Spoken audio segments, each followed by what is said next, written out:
Hello everybody, welcome to the video. So as you all know that we have started a series of daily newspaper analysis और इसके अंदर हम anthropological point of view से कैसे अलग अलग जो इश्यूज़ हैं, जो खास करके जो सोशोलॉजिकल इश्यूज़ हैं, उनको कैसे एनालाइज कर सकते हैं with respect to your paper, ताकि आपकी जो एक अंडरस्टैंडिंग है दोनों पेपर्स के अंदर, पेपर फर्स्ट के अंदर और पेपर सेकंड के अंदर, दोनों पेपर्स के अंदर जो आपकी अंडरस्टैंडिंग है वो अच्छी बन सके, वो बेहतर हो सके। ठीक है। सो टुडे जो प्राइमरीली इस वीडियो के अंदर जो हम डिस्कस करेंगे वो रोहिंग्या क्राइसिस को डिस्कस करेंगे।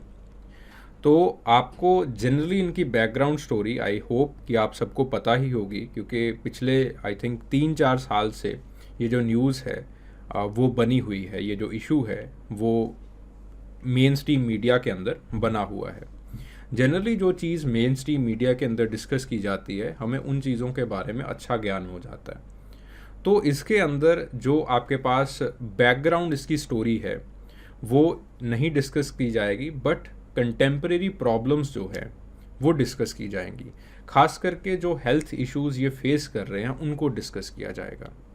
और throughout the video I will try to draw a comparative analysis, एक कंपैरेटिव एनालिसिस को ड्रॉ करने की कोशिश की जाएगी between the problems of tribals, between the problem of tribals and Rohingyas.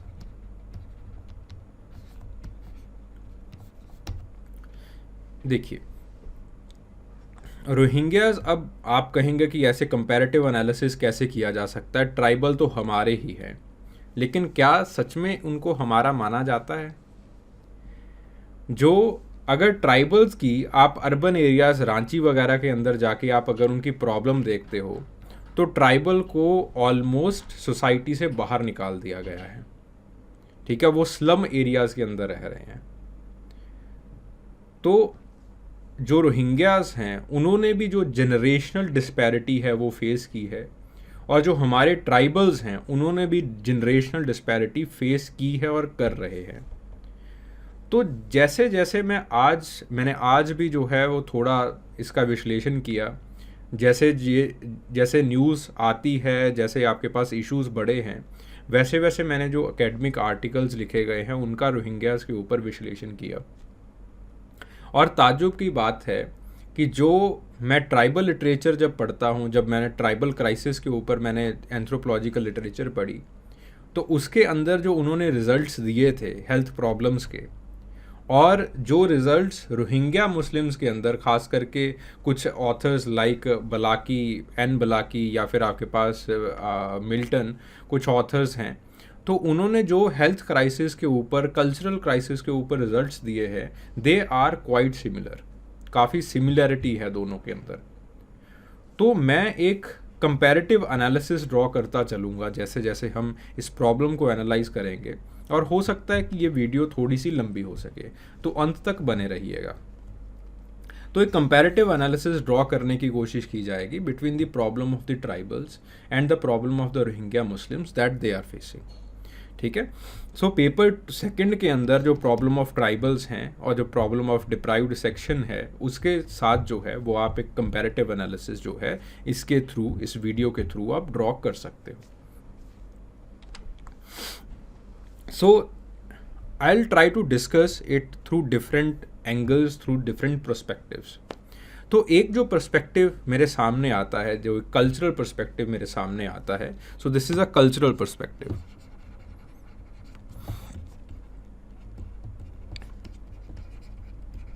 Cultural perspective, और इसको जो है वो नावेद बलाकी ने जो है वो डिस्कस किया है। This is Naved Balaki, sorry Bakali, ठीक है, really very sorry, Naved Bakali. तो उन्होंने एक जो है वो एक पेपर लिखा था, Islamophobia in Myanmar, the Rohingya genocide and war on terror. ठीक है। सो ही डिस्क्राइब्ड, उन्होंने एक अप्रोच डिस्क्राइब की थी, डायलेक्ट्रिक इस्लामोफोबिया। ठीक है। डायलेक्ट्रिक इस्लामोफोबिया का मतलब क्या है? इस्लामोफोबिया आई होप आप सबको पता ही होगा इस्लामोफोबिया क्या है।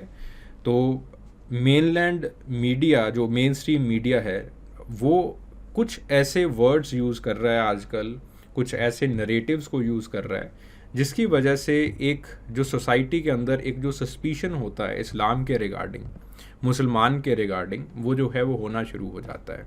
ठीक है, मुस्लिम्स के रिगार्डिंग एक सस्पिशन की जो भावना है वो पैदा होनी शुरू हो जाती है।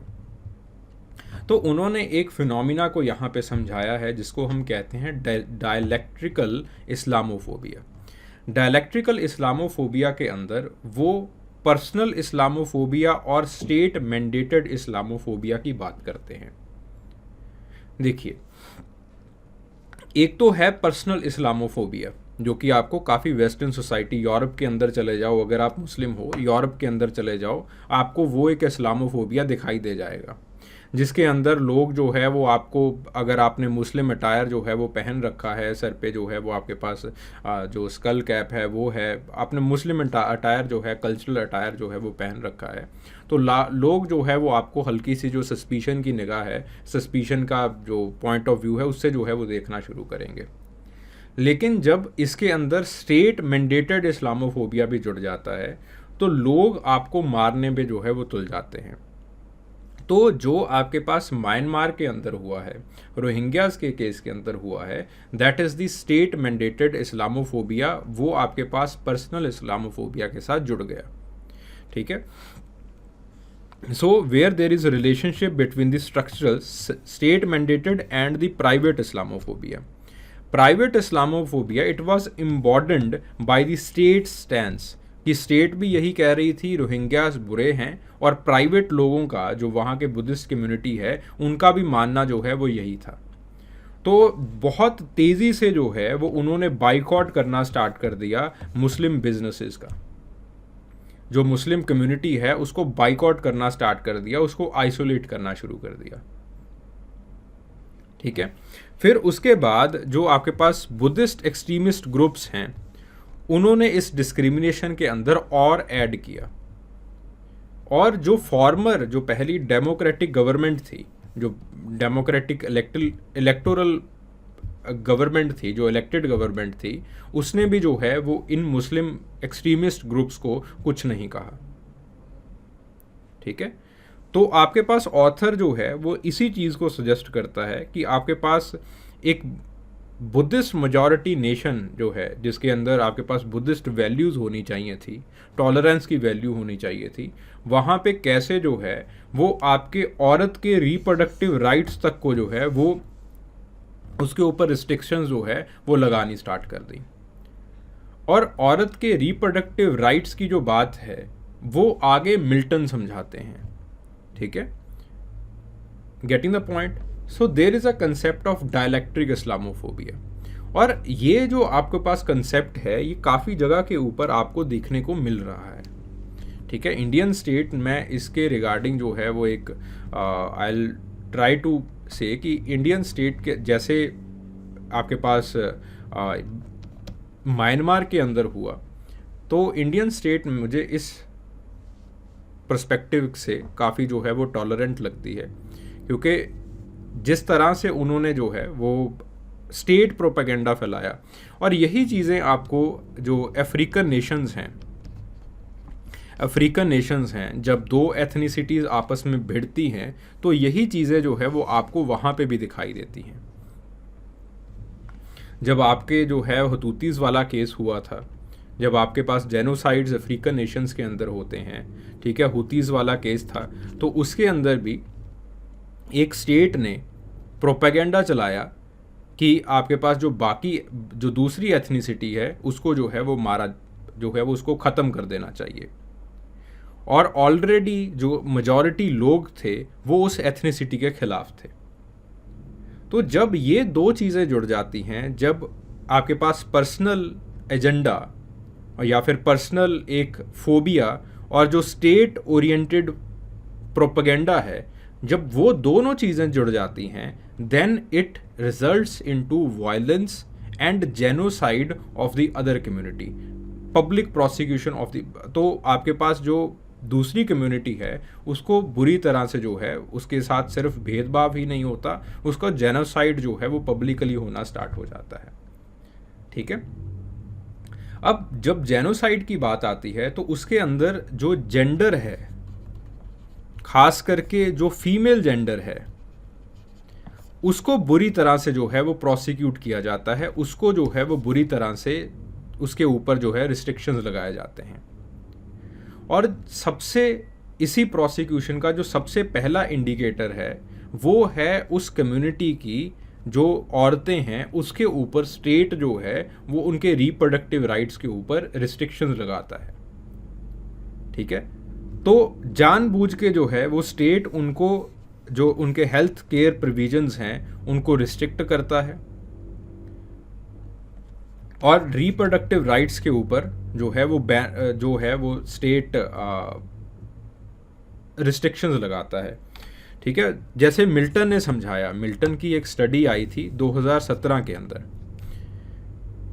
उन्होंने एक केस स्टडी की थी रिफ्यूजी वीमेन की, ठीक है। ऑब्वियसली म्यांमार के अंदर तो नहीं कर सकते, लेकिन बांग्लादेश के जहाँ पे उन्होंने मेकशिफ्ट एक रिफ्यूजी कैंप लगाया हुआ है, वहाँ पे मिल्टन ने और उसकी टीम ने, एटल का मतलब होता है मिल्टन और उसकी टीम, ठीक है, एटल का मतलब उसकी टीम।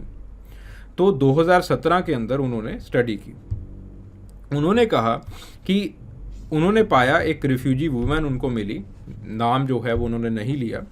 तो रिफ्यूजी वुमेन, उन्होंने बांग्लादेश के अंदर उस विमेन ने बताया कि रोहिंग्याज के ऊपर ये रिस्ट्रिक्शंस थी कि आपके पास जब भी कोई बच्चा पैदा होगा तो आप उस बच्चे को जो है वो, उस प्रेगनेंसी को जो है वो डिस्क्लोज करोगे स्टेट के सामने, और उसको जो है वो प्रॉपरली रजिस्टर करवाया जाएगा।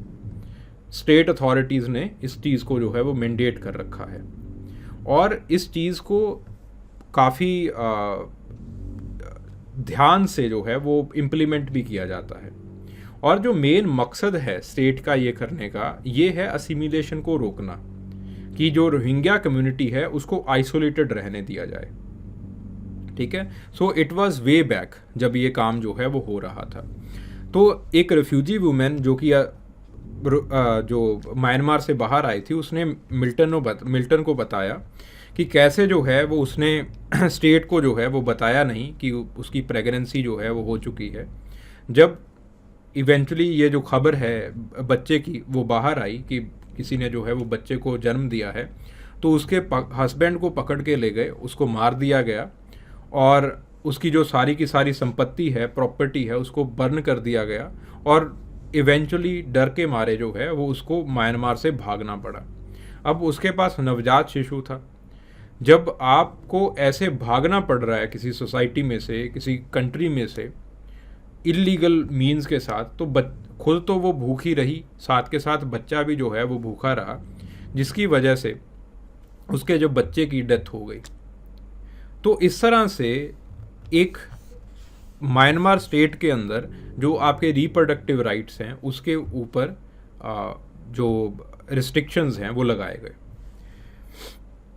अब जब ये सारी चीज़ें होनी स्टार्ट हो जाती हैं, ठीक है, थैंक गॉड इंडिया के अंदर जो है वो आपको ऐसी कोई चीज़ें जो है वो नहीं दिखाई देती।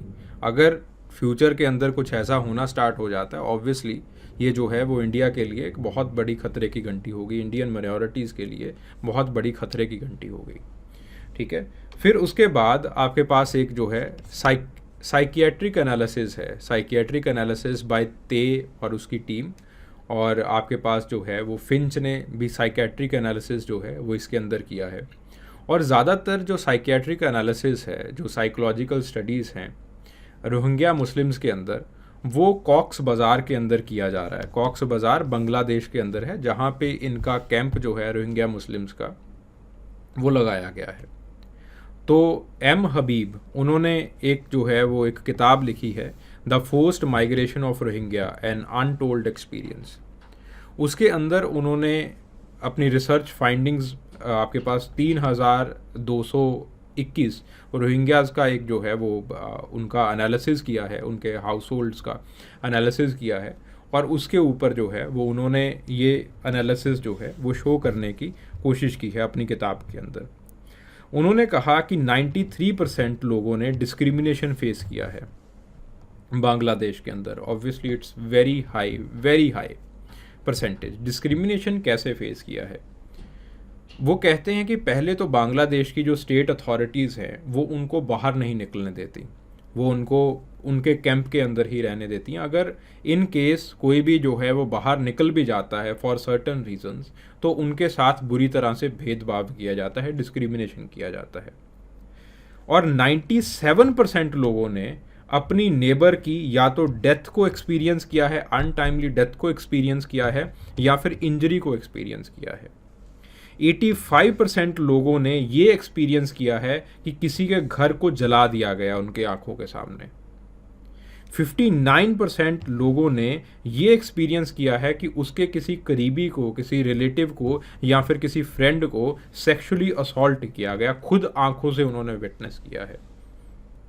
जब इतना ज़्यादा डिस्क्रिमिनेशन, इतना ज़्यादा वायलेंस कोई डिस्क्रिमिनेशन जो फेस करता है, देन ऑब्वियसली उनके अंदर कुछ साइकियाट्रिक डिसऑर्डर्स या फिर आपके पास मेंटल हेल्थ क्राइसिस जो है वो आने शुरू हो गए हैं, और बहुत बुरे मेंटल हेल्थ क्राइसिस से वो लोग गुजर रहे हैं। जो डिप्रेशन का प्रिवेलेंस है 89% का है, और जो PTSD का आपके पास जो है वो पोस्ट ट्रॉमेटिक डिसऑर्डर सिंड्रोम का जो आपके पास परसेंटेज है, इट इज़ 36%। इतने बड़े जो मेंटल हेल्थ क्राइसिस हैं उनसे जो वो लोग हैं वो गुजर रहे हैं। और अगर कल्चरली देखा जाए इस मेंटल हेल्थ क्राइसिस को कल्चरली देखा जाए, तो culturally they have built something, कुछ उन्होंने जो है वो क्योंकि बाहर से तो देखो उनको कोई काउंसलिंग की नहीं जा रही, तो ग्रुप ने अपने आप जो है वो कुछ मैकेनिज्म जो है वो निकालने की कोशिश की है। तो इवेंचुअली जब आपके पास कोई नहीं होता तो आपका भगवान होता है। तो रिलीजन है और आपके पास जो स्पिरिचुअलिटी है, रिलीजन एंड स्पिरिचुअलिटी, वो आपके पास प्राइमरी सोर्स बना है उनकी स्ट्रेंथ का।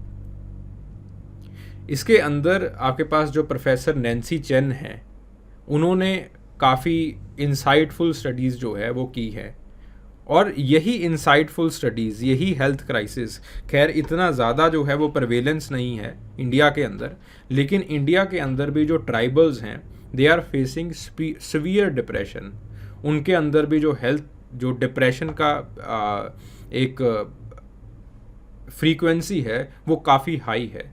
PTSD की उनके अंदर भी जो फ्रीक्वेंसी है it is on the high and in comparison to the other population. और सिमिलरली इंडियन ट्राइब्स के अंदर भी जो स्पिरिचुअलिटी है, जो रिलीजन है, जो विच क्राफ्ट है, वो उनके लिए एक प्राइमरी सोर्स ऑफ स्ट्रेंथ बनता है, क्योंकि इंडियन ट्राइबल्स के पास भी जो हेल्थ केयर फैसिलिटीज़ हैं, हेल्थ केयर एम्यूनिटीज़ हैं, वो इतनी खास नहीं है।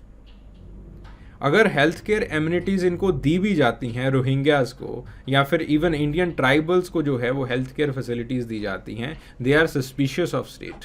ठीक है, सो एक जो आपके पास कल्चरल नॉर्म्स हैं वो कुछ इस तरह से बन चुके हैं कि जो सीवियर हेल्थ डिसऑर्डर्स हैं, एपिलेप्सी है, डिमेंटलिया है, इनको जो है वो सोशली अनएक्सेप्टेबल बिहेवियर के अंदर रखा जाता है, और इनको परसीव किया जाता है कि पुराने जन्म का जो है वो फल है। ठीक है, तो often it is perceived as the punishment of their sins, कि पुराने जन्म के कुछ इन्होंने पाप किए थे जिसकी वजह से इनको ये पनिशमेंट जो है वो मिली है। सिमिलरली इंडियंस, जो आपके पास इंडियन ट्राइब्स हैं, उनके अंदर भी ये देखा जाता है कि जो आपके पास डिमेंटलिया है या फिर और जो चीज़ें हैं, उनको सोशली बैकवर्ड, जो उन्होंने सोशली अनएक्सेप्टेबल जो है वो उन्होंने मान लिया है, और उनको बाहर रखने की, सोसाइटी में से बाहर रखने की जो कोशिश की जाती है। और जो बाकी डिसीजेज़ हैं, जो बाकी आपके पास हेल्थ क्राइसिस हैं या फिर मेंटल हेल्थ क्राइसिस हैं, उनको पोजेशन के साथ जो है वो जो रिलेट किया जाता है।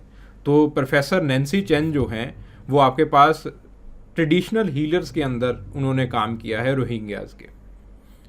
वो बताते हैं कि किस तरह से जो पोजेशन है वो प्राइमरी सेंटिमेंट बन गया है सोसाइटी का, कि किसी को मेंटल हेल्थ डिसऑर्डर होता है, बिहेव अच्छे से नहीं कर रहा होता, तो उसको कहा जाता है कि कोई ईवल आई का, किसी जिन का, किसी स्पिरिट का इसके अंदर पोजेशन आ चुका है। और उसको जो ट्रेडिशनल हीलर्स हैं वो उसको हील करने की कोशिश करते हैं। ठीक है, so often it is considered as the cultural bound syndrome. इसको कल्चरली बाउंड सिंड्रोम जो है वो देखा जाता है, कल्चरली बाउंड सिंड्रोम की तरह इसको देखा जाता है। सिमिलरली इंडियन ट्राइबल्स के अंदर भी यही रिजल्ट्स जो है वो हमें मिलते हैं। Similar results they are in the tribals also. ठीक है, बट सिर्फ जो फर्क है वो इतना है कि जो आपके पास रोहिंग्यास हैं इनके अंदर इंसिडेंस बहुत बहुत ज़्यादा हाई है, because of the severe violence that they are facing. Tribals के अंदर thankfully to the Indian state, to the welfare measures by the government, इन हमारे अंदर जो ट्राइबल्स हैं इनके अंदर जो इंसिडेंस है वो कम होता जा रहा है। ठीक है, न्यू इकोनॉमिक पॉलिसी के बाद जो 90 का दशक था उनके अंदर भी बहुत इंसिडेंस हुआ, लेकिन अब जो है वो धीरे धीरे कम होता जा रहा है। ठीक है, सो इंडिविजुअली अगर सीवियर मेंटल इलनेसेस इनके अंदर नहीं होती तो इनको जो है वो इनकी फैमिलीज़ कोई भी अगर इंडिविजुअली सीवियर मेंटल इलनेसेस होती हैं तो इनकी फैमिली बाहर उसको बताती नहीं है, उनको घर पे ही जो है वो ट्रीट करने की कोशिश की जाती है कि फैमिली को जो है वो बिल्कुल बाहर ना निकाल दिया जाए, सोसाइटी बाहर ना निकाल दे। ठीक है, फिर उसके अंदर माइनॉरिटी स्ट्रेस मॉडलिंग, ये एक साइंटिस्ट हैं, ये एक एंथ्रोपोलॉजिस्ट हैं, प्रेसी फ्रीमैन। ठीक है, सो ही इज़ प्रेसी फ्रीमैन। इन्होंने म्यांमार के अंदर काफ़ी लंबा चौड़ा जो है वो काम किया है, और रोहिंग्यास के अंदर जो इन्होंने स्ट्रेस मॉडलिंग का काम किया है, डिप्रेस्ड कम्युनिटी के अंदर जो इन्होंने रोहिंग्यास के अंदर काम किया है, वो it is mind blowing, it is मतलब बहुत आउटस्टैंडिंग वर्क जो है वो इन्होंने किया है इसके अंदर। सो उन्होंने चैलेंजेस को पहले तो इनलिस्ट किया है और उन्होंने एक मॉडल बनाया है that is known as the minority stress model. और इनका मानना है कि हर देश के अंदर, हर नेशनैलिटी के अंदर जो माइनॉरिटीज़ हैं वो कुछ स्पेसिफिक स्ट्रेसेस जो है वो फेस कर रही हैं। ठीक है, तो जो स्टिग्मेटाइज्ड माइनॉरिटीज़ हैं वो कुछ स्पेसिफिक काइंड ऑफ स्ट्रेसेस जो है वो फेस कर रही हैं, like the stress due to the they are expose to the long term high level of the poor social support. Socially बाकी जो मेजॉरिटी है वो उनको सपोर्ट नहीं करती। Low socio economic status, income inequality, discrimination and interpersonal prejudice. तो ये जो है आपके पास कुछ स्ट्रेसेस जो है वो जनरली हर कोई माइनॉरिटी जो है वो आपके पास फेस करती है हर एक नेशन के अंदर। लेकिन जो रोहिंग्यास हैं उनके अंदर ये जो स्ट्रेसेस हैं ये आपके पास काफ़ी लंबे समय तक चले हैं और काफ़ी इंटेंस चले हैं, जिसकी वजह से जो मेंटल हेल्थ डिस्पैरिटीज़ हैं या फिर जो फिज़िकल हेल्थ डिस्पैरिटीज़ हैं वो इन ग्रुप्स के अंदर काफ़ी जो है वो मैग्नीफाई हो चुकी हैं। ठीक है, सो आपके पास इनके अंदर हेल्थ केयर एक्सेस बहुत ज़्यादा कम है, ना बराबर है। जो पॉलिटिकल वायलेंस है वो बहुत ज़्यादा हो रही है, जिसकी वजह से इनके अंदर sense of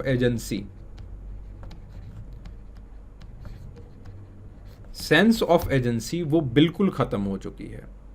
sense of agency का मतलब क्या है? एक सेंस ऑफ कंट्रोल। ठीक है, तो लेट से आपके पास एक सेंस ऑफ कंट्रोल है अपनी लाइफ के ऊपर। हाँ, ऑल्दो आप बहुत सारे लोग ये मानते हो कि कल हो ना हो इस चीज़ के ऊपर, आप बहुत सारे लोग जो है वो हाँ करते हो, मानते हो इस चीज़ को, लेकिन अल्टीमेटली आपको कल क्या करना है रात को सोते वक्त आपके दिमाग में होता है। तो इसका मतलब है you have a sense of agency, आपके पास एक कंट्रोल फैक्टर है। आपको पता है कि अगर मैं घर पे फ़ोन करूँगा कि मुझे इतने पैसों की ज़रूरत है तो आपको जो है वो घर से उतने पैसे आ जाएंगे। सेंस ऑफ एजेंसी, आपके पास एक कंट्रोल है। अगर कल को चोट लग जाए तो आपको पता है कि मेरे बगल में एक डिस्पेंसरी है, वो मैं वहाँ से जो है वो पट्टी करवा लाऊंगा। Sense of agency. Sense of agency का मतलब है that you have control on your life, आपकी लाइफ के ऊपर आपका कंट्रोल है। तो पॉलिटिकल वायलेंस ने, हेल्थ केयर फैसिलिटीज़ का ना होना, सोशल अपैथी का होना, इन तीनों चीज़ों ने उनकी जो सेंस ऑफ एजेंसी है उसको बिल्कुल ख़त्म कर दिया है। Similar word, similar things they can be applied in the Indian tribals also. वो इंडियन ट्राइबल्स के अंदर भी आप अप्लाई कर सकते हो। Minority status, minority stress modeling by pressy Freeman, ठीक है। 2017 के अंदर इन्होंने ये मॉडलिंग जो है वो निकाली थी, और ये काफ़ी जो है वो एकेडमिक सर्कल्स के अंदर इस मॉडलिंग को चर्चा का विषय जो है वो बनाया गया है। फिर उसके बाद अगला जो मॉडल आता है health stigma and discrimination framework. Health stigma and discrimination framework, it was proposed by Stengel और उसकी टीम। तो स्टेंगल और उसकी टीम ने 2019 के अंदर जो है वो इसको प्रपोज किया, और उन्होंने जो है वो बताया कि कैसे जो है the fear of social oppression, discrimination, authoritarianism, stereotyping, economic inequality, इन चीज़ों ने कैसे जो है वो स्टिग्मा को जो है वो इनके रोहिंग्याज के अंदर स्टिग्मास को जो है वो इन्फ्लिक्ट किया है, स्टिग्मा को जो है वो डाला है इनके अंदर, ठीक है। जिसकी वजह से आपके पास जो इनके इंडिविजुअल रिलेशनशिप्स हैं, जो इंटरपर्सनल ऑर्गेनाइजेशन रिलेशनशिप्स हैं, वो कैसे जो है वो ख़राब होते जा रहे हैं। ये मॉडल अगर रोहिंग्या मुस्लिम्स इंडिया के अंदर आते हैं, ये मॉडल पॉलिसी मेकिंग के लिए एक की मॉडल की तरह जो है वो आप यूज़ करने वाले हो इस मॉडल को, health stigma and discrimination model. क्योंकि ये मॉडल उनकी सिर्फ साइकोलॉजिकल प्रॉब्लम्स को नहीं बताएगा, जो हम एक इंटरनल सिक्योरिटी थ्रेट जिसको कहा जाता है, जो हम एक परसीव्ड थ्रेट है, जो हम ये कहते हैं कि हम फेस करने वाले हैं, आप उसको किस तरह से जो है वो देख सकते हो, उसको जो है वो ये मॉडल समझाएगा। So this can further lead to the perceived rejection, internalization of the social blame, self stigma, secondary stigma, discrimination attitude, etc etc। तो जब एक ऑर्गेनाइजेशन काफ़ी सालों तक, जब एक आपके पास ऑर्गेनाइजेशन या फिर एक जो सोसाइटी है, एक जो कल्चरल सोसाइटी है, जब वो काफ़ी सालों तक ये फेस करती है कि उनको जो है वो सोसाइटी से बाहर निकाल दिया गया है, उनका सोसाइटी के अंदर कोई काम नहीं है, मैं तो ऐसा ही हूँ। जब एक कल्चर के अंदर ऐसी चीज़ें आनी स्टार्ट हो जाती हैं, जब एक कल्चर के अंदर जब आपके पास इतना डिस्क्रिमिनेशन वो फेस कर लेती है, तो उनके अंदर एक सेंस ऑफ मोरालिटी जो है वो जानी शुरू हो जाती है, धीरे धीरे वो कम होनी शुरू हो जाती है। और स्ट्रेस का जो आपके पास एक इंसिडेंस है वो इतना ज़्यादा बढ़ जाता है कि रोहिंग्याज के अंदर भी हम देखते हैं, और ये आपके पास इंडियन ट्राइबल्स के अंदर भी देखा जाता है कुछ हद तक। तो रोहिंग्याज के अंदर जो है, जो एक रिवेलरी है, विद इन ग्रुप रिवेलरी, और जो वायलेंस है वो बढ़ता जा रहा है। तो उनके अंदर जो है वो कुछ लोग जो है वो दूसरे लोगों के ऊपर वायलेंस कर रहे हैं, not for the power, not for seeking the power. जैसे गैंग वॉर्स होती हैं, वो पावर को सीक करने के लिए जो है वो वायलेंस करती हैं, बट इनके अंदर जो रिवेलरी पैदा हो रही है, that is mostly due to this self stigma जो उन्होंने इंटरनलाइज कर लिया है, सोशल ब्लेम जो उन्होंने इंटरनलाइज कर लिया है, और उन्होंने मान लिया कि वो बुरे हैं। तो आपके पास in the absence of the social welfare, in the absence of the protection schemes, धीरे धीरे उनके अंदर ये जो क्राइम का इंसिडेंस है वो बढ़ता जा रहा है, ठीक है। So in the adverse circumstances of the refuge seeking, frequently adapting to the social identities, poverty, आपके पास एक साइको सोशल चैलेंज बहुत बड़ा इस इमिग्रेशन ने जो है वो आपके सामने जो है वो ला के खड़ा कर दिया है। बिकॉज एक कम्युनिटी जिसके अंदर इतने ज़्यादा साइको सोशल डिस्ट्रेस है, इतने ज़्यादा साइको सोशल डिसऑर्डर्स हैं, उसको हैंडल कर पाना एक बहुत बड़ा चैलेंज होने वाला है। उसको सोसाइटी के अंदर असिमिलेट करना एक बहुत बड़ा चैलेंज होने वाला है। और इस चैलेंज को आप इस तरह से निभा सकते हैं कि उनके अंदर जो वेलफेयर मेजर्स हैं वो जल्दी से जल्दी जो है वो लिए जाएं, जो प्रोटेक्शन स्कीम्स हैं उनको जल्दी से जल्दी जो है वो प्रोवाइड की जाएं, और जो सिचुएशन है it can worsen moreover, वो ज़्यादा जो है वो वर्सन कर सकती है। सो देयर इज़ एविडेंस, आपके पास एक एविडेंस है। सो दिस एविडेंस, ये जो मैंने एविडेंसेस लिखे हैं, दीज आर ये जो मेंटल डिसीजेस के एविडेंसेस हैं या फिर आपके पास जो क्राइम स्टेटस के एविडेंसेस हैं, they are proven in abroad also, in India also.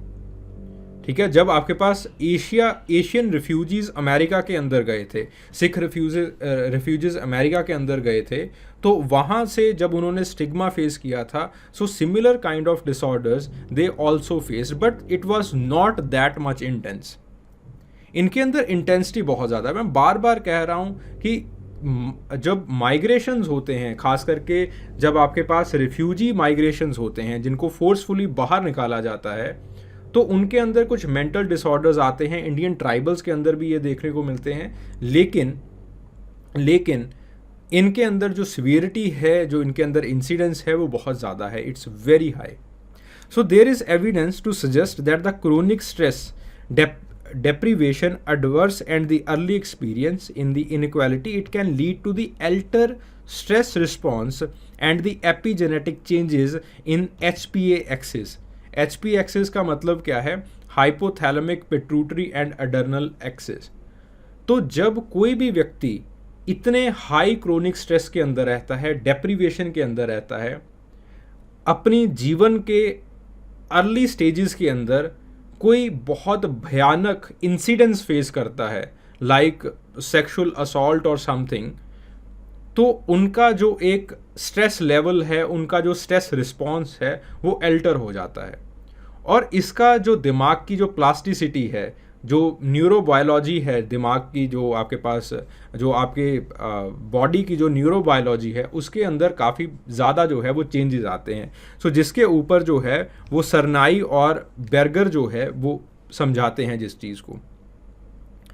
तो इवेंचुअली आपके पास जो है ये जो डिस्क्रिमिनेशन है, खास करके ये जो रेशियल डिस्क्रिमिनेशन है, जो ये क्रोनिक स्ट्रेस है, it leads to severe neurobiological changes.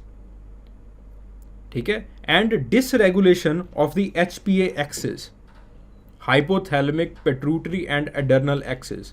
ये जो एक्सिस होता है, ये आपके पास जो आपकी कॉग्निटिव डेवलपमेंट है उसके अंदर काम करता है। आपकी इंटेलिजेंस कितनी होगी, आपका IQ कितना होगा, आपका EQ कितना होगा, इमोशनल इंटेलिजेंस कितनी होगी, उसके अंदर इसका जो है वो काम होता है। और जनरली ये कम्युनिटीज़ के अंदर देखा जाता है, जब कम्युनिटीज़ क्रोनिक स्ट्रेस फेस कर रही होती हैं, तो जो HPA एक्सिस है वो जनरेशनली जो है वो बिगड़ जाता है। यानी कि ये सिर्फ आपके पास एक जनरेशन के अंदर नहीं, दूसरी जनरेशन के अंदर भी जो है वो बिगड़ा हुआ आपको दिखाई देगा, जिसकी वजह से इंटर जनरेशनली हमें ये देखने को मिलता है कि बच्चा ना प्रॉपरली डेवलप कर पाता है, अपना जो कॉग्निटिव लेवल है इस कम्युनिटी का काफ़ी जनरेशन तक जो है वो आपके पास नीचे रहेगा, जिसकी वजह से अगेन सरकार को जो है वो एजुकेशन के ऊपर, इनकी एजुकेशन के ऊपर जल्दी से जल्दी काम करने की ज़रूरत है। ठीक है, सो इनके अंदर जो क्रोनिक डिसीजेस का इंसिडेंस है वो भी जो है वो HPA एक्सिस के बिगड़ने की वजह से शुरू हो जाता है। सच persistence of stress, it has been shown to induce the epigenic changes। ठीक है, कुछ एपिजेनिक चेंजेस जो है वो आनी स्टार्ट हो जाती हैं। जैसे ये आपके पास जो है डी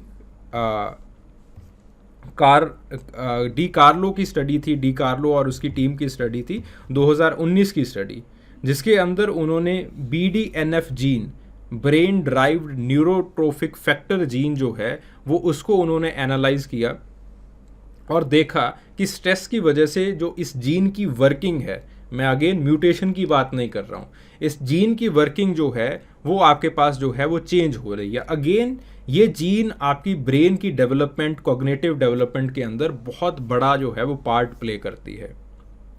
तो जो ब्रेन प्लास्टिसिटी है, जो न्यूरोप्लास्टिसिटी है, इसके अंदर जो है वो उनको जो है वो स्ट्रेस की वजह से इफ़ेक्ट्स जो है वो झेलने पड़ रहे हैं।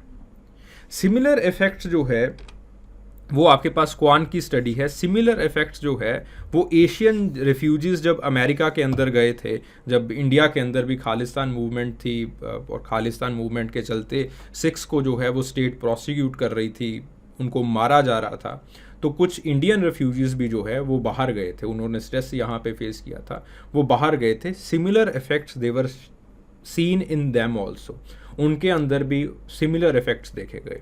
Getting the point? So this is a model जो कि ये बता रहा है, जो कि प्रॉपर एविडेंसेस के साथ ये बता रहा है कि वो लोग कितने ज़्यादा डिस्ट्रेस में हैं और उस डिस्ट्रेस की वजह से आगे आने वाले टाइम के अंदर कल्चरली कितनी ज़्यादा प्रॉब्लम्स जो है वो होने वाली है। ठीक है, अगला भी आपके पास एक मॉडल है, the model of the ecological model of refugee distress that is made by Miller and Rasmussen. तो उन्होंने जो है वो एक मॉडल बनाया है। ये model again I will keep this short, इसको जो है काफ़ी शॉर्ट रखा जाएगा। This model it can be used in India also. बहुत अच्छी चीज़ है, बहुत अच्छा मॉडल है। और इंडिया का जब हम ट्राइबल वेलफेयर करते हैं, जब इंडिया में ट्राइबल वेलफेयर की बात करते हैं, तो ये मॉडल जो है वो यूज़ किया जा सकता है। खास करके NGOs के अंदर इस मॉडल को जो है, इस मॉडल के ऊपर जो है वो ट्रेनिंग दी जा सकती है। सो इंडिविजुअल के ऊपर किस लेवल के ऊपर स्ट्रेस पड़ती है इंडिविजुअल के ऊपर, वो ये मॉडल जो है वो डिमॉन्स्ट्रेट करने की कोशिश करता है। एक इंडिविजुअल को माइक्रो लेवल के ऊपर स्ट्रेस फेस करना पड़ता है, मीज़ो लेवल, एक्सो लेवल और मैक्रो लेवल के ऊपर। जो आपका माइक्रो लेवल है, माइक्रो लेवल के ऊपर एक इंडिविजुअल के ऊपर जो स्ट्रेस इंड्यूसिंग एजेंसी होती है वो होती है आपका कल्चर। जैसे फॉर एग्जांपल सेक्स के ऊपर, सेक्स के बेसिस के ऊपर एक इंसान को डिस्क्रिमिनेशन फेस करना पड़ता है। ठीक है, अगर आप जो है वो लड़की हो तो ऑब्वियसली आपने ये जो है वो महसूस किया होगा कि जो मेल मेंबर्स हैं, कई मेल मेंबर्स हैं, वो डिस्क्रिमिनेशन करते हैं। ठीक है, तो this is the micro level. ये माइक्रो लेवल है इंडिविजुअल लेवल के ऊपर, इंडिविजुअल रिलेटेड जो आपको जो एक स्ट्रेसेस जो है वो झेलने पड़ते हैं। मीज़ो लेवल के ऊपर आपके पास सोशल एक्सपीरियंसेस होते हैं। अब्यूज़ का एक्सपीरियंस किसी माइनॉरिटी कम्युनिटी से हो, मेजॉरिटी कम्युनिटी ने आपके ऊपर जो है वो अब्यूज़ किया। एक्सोसिस्टम के अंदर जो है वो आपके पास आपके मीडिया पोर्ट्रेल्स जो है वो कैसे चल रहे हैं। मैक्रो सिस्टम कि आपके पास जो है वो इंटरनेशनल या फिर इंस्टीट्यूशनल लेवल के ऊपर आपके लिए पॉलिसीज़ क्या बनाई जा रही हैं, पॉलिटिशियंस कुछ काम कर रहे हैं या नहीं कर रहे हैं। और इस मॉडल की खासियत ये है कि आप स्ट्रेस लेवल्स को मेज़र कर सकते हो। ठीक है, तो लेट्स से आपके पास जो है ऑन द मैक्रो लेवल आपने ये देखा that there are no policies made for you, कि आपके लिए सरकार जो है वो बिल्कुल भी जो है वो चिंतित नहीं है। जैसे म्यांमार के अंदर जो रोहिंग्यास हैं, उन्होंने ये देखा कि उनके लिए सरकार चिंतित तो बाद की बात है, उनके लिए वेलफेयर करना तो बाद की बात है, सरकार उनके प्रोसिक्यूशन को जो है वो फाइनेंस कर रही है। जब कोई बुद्धिस्ट एक्सट्रीमिस्ट ग्रुप जो है वो आके उनका प्रोसिक्यूशन करता है, उनको देश से बाहर निकालता है, उनके घरों को जलाता है, तो सरकार उसको सपोर्ट करती है। ठीक है, ऑब्वियसली इंडिया के रिलेटेड भी आपके दिमाग के अंदर जो है कुछ ऐसी तस्वीरें चलनी स्टार्ट हो गई होंगी। ठीक है, इंडिया में भी माला वगैरह काफ़ी पहनाई जाती है। तो this is the macro system. तो मैक्रो सिस्टम की एक जो स्ट्रेस है वो इंडिविजुअल के ऊपर पड़ती है। कि ओके दिस इज़ हैपनिंग, लेकिन उस स्ट्रेस को रोकने के लिए आपके पास ये सारे सिस्टम्स होते हैं। एक्सो सिस्टम होता है, एक्सो सिस्टम के अंदर आपके पास मीडिया होता है, मीडिया खड़ा होता है। मीडिया, लेट से मीडिया भी जो है वो सरकार के साथ जुड़ा हुआ है, मीडिया भी जो है वो कह रहा है कि नहीं सरकार ने सही किया, ये कम्युनिटी ही खराब है, ठीक है, मीडिया ही अब्यूज़ कर रहा है लेट से, तो आपके पास वो जो है वो स्ट्रेस और ज़्यादा एग्रीवेट हो जाती है। इस मैक्रो सिस्टम की स्ट्रेस को एक्सो सिस्टम के अंदर रोका जा सकता था, लेकिन रोका नहीं। अगर रोका नहीं तो वो नीचे लेवल के ऊपर अगर एक्सो सिस्टम भी स्ट्रेस डाल रहा है, वो स्ट्रेस और ज़्यादा बढ़ेगी। फिर उसके बाद आपके पास आता है मीजो सिस्टम। मीजो सिस्टम के अंदर आपके पास आ जाते हैं आपके सोशल एक्सपीरियंसेस। लेट से ये दोनों सिस्टम्स जो है वो आपके पास काम कर रहे हैं, फुल ऑन काम कर रहे हैं, लेकिन आप जो है वो कॉलेज के अंदर जाते हो, कॉलेज के अंदर आपका पीयर ग्रुप कहता है कि कोई दिक्कत नहीं है, ये तो जो है वो कुत्ते भौंकते हैं, भौंकने दो, ठीक है, तो कोई दिक्कत नहीं, इनको छोड़ो, आप जो है वो अपने पढ़ाई के ऊपर ध्यान दो, एक्सेट्रा एक्सेट्रा, ठीक है। तो वो जो है वो आपके साथ जो है वो खड़ा हुआ है।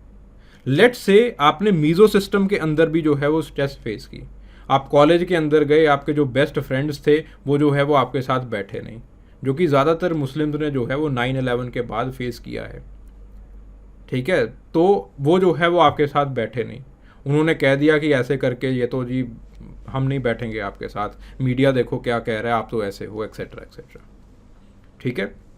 देन उसके बाद माइक्रो सिस्टम के अंदर माइक्रो एजेंसीज जो हैं, जैसे आपकी फैमिली हो गई, वो जो है जो माइक्रो एजेंसीज होती हैं वो सबसे इंपॉर्टेंट होती हैं स्ट्रेस को रोकने के लिए। लेकिन लेट से आपकी फैमिली में से भी जो है वो आपके पास किसी ने जो है वो वायलेंस को फेस किया, तो आपकी फैमिली में कोई जो है वो आपसे शेयर कर रहा है कि आज जो है वो मैंने इस वायलेंस को जो है वो फेस किया, why don't we go somewhere else, क्यों ना हम जो है वो अपना घर कहीं और जो है वो शिफ्ट कर लें। तो जब आप डिस्प्लेसमेंट करते हो तब आपके पास ये जो चारों लेवल के ऊपर जो स्ट्रेसेस हैं वो इंडिविजुअल के ऊपर पड़ना स्टार्ट हो जाती है, and eventually it leads to the mental issues. तब आपके पास जो मेंटल प्रॉब्लम्स हैं वो आनी स्टार्ट हो जाती हैं, ठीक है। So this is the stress model, ये आपके पास स्ट्रेस मॉडल है। This model it can be applied on the Indian tribes also, ये आपके पास जो इंडियन ट्राइब्स हैं या फिर आपके पास जो एससीज हैं उनके ऊपर भी ये अप्लाई किया जा सकता है। जो इस्लामोफोबिया की जो माइनॉरिटीज़ जो प्रॉब्लम फेस कर रहे हैं थ्रू आउट द वर्ल्ड, उनके अंदर ये मॉडल जो है वो उनके अंदर स्ट्रेस को मेज़र करने के लिए आप इस मॉडल को जो है वो लगा सकते हो, ठीक है। I hope this analysis it was worth watching for you, ये जो है वो आपके लिए काम की चीज़ थी। Thank you very much.